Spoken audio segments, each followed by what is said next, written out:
গাজীপুরের বাগের বাজার মহাসড়কের দুপাশ দখল করে গড়ে উঠেছে এই অস্থায়ী বাজার। এতে করে সড়কের একাধিক লেন কার্যত বন্ধ হয়ে পড়েছে। সৃষ্টি হচ্ছে দীর্ঘ যানজটের।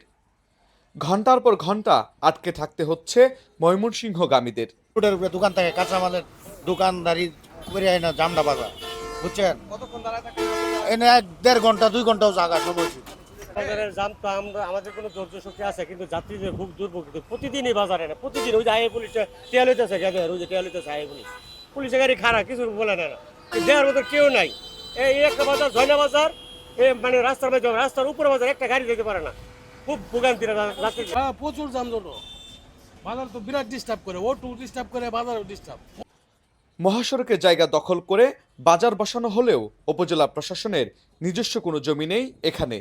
তারপরও প্রতি বছর ইজারা দেওয়া হয় বাজারটি। অভিযোগ উঠেছে, নতুন ইজারাদার হিসাবে দায়িত্ব পাওয়ার পর স্বেচ্ছাসেবক দল নেতা নসমিয়া দোকানীদের কাছ থেকে অতিরিক্ত খাজনা আদায় করছেন। ফলে একদিকে অবৈধ দখল, অন্যদিকে বাড়তি খাজনার চাপ, দ্বিগুণ সংকটে পড়েছেন ক্ষুদ্র ব্যবসায়ীরা। একটু তো কষ্ট হয় ভাই, গরিব মানুষ কয় টাকা বিক্রি করে 150 টাকা হ্যাকুই দেওয়া লাগে। তাহলে আমার তো 150 টাকা ইনকাম করতে তো অনেক সময় লাগে ভাই। আগের বাজারে নতুন ইজারাদার সম্ভবত নসমিয়া, উনি আর কি ওনার মাধ্যমে ওই আগের যে লোকে খাজনা করতো ওরাই খাজনা কাটতেছে। 200 টাকা করে হয়েছে, নতুন ইজারা আসছে, আমাদের 200 টাকা করে খাজনা দেওয়া লাগবে।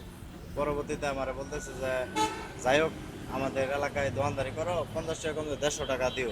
হিসেব করতে গেলে মাসে 1500 টাকা হিসেব, দৈনিক 50 টাকা হইলে তো এক মাসে 1500 টাকা মনে করেন যে বেশি। আর তাহলে ওই 1500 টাকা মনে করেন যে হলো না, বেশি তো জুলুম তো হইবই। আমাদের সমস্যা বলতে যে আমরা 100 টাকা, আমরা দুই দোকান এই জায়গায় আমরা 100 টাকা দেন বেশি দেই, এটাতে আমাদের হিমশিম খাওয়া যায়। তেলের দাম বেশি, গ্যাসের দাম বেশি।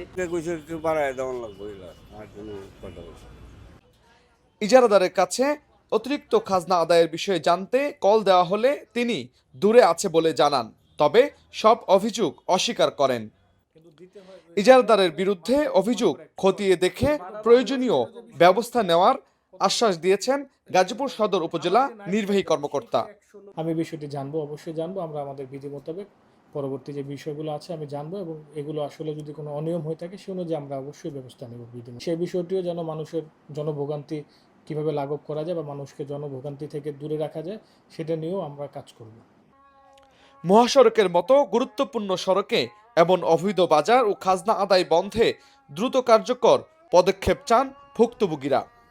শুধু বাগের বাজার নয়, মহাসড়কের পাশে বাজার বসেছে পুরাবাড়ি মাস্টার বাড়ি, গড়গুড়িয়া মাস্টার বাড়ি, 2 নং সিএমবি বাজার, এমসি বাজার, নয়নপুর বাজার, জয়না বাজার সহ আরও যে সকল বাজার মহাসড়কের মতো গুরুত্বপূর্ণ জায়গায় বসেছে সেগুলো উচ্ছেদের দাবি জানিয়েছে সচেতন নাগরিক মহল।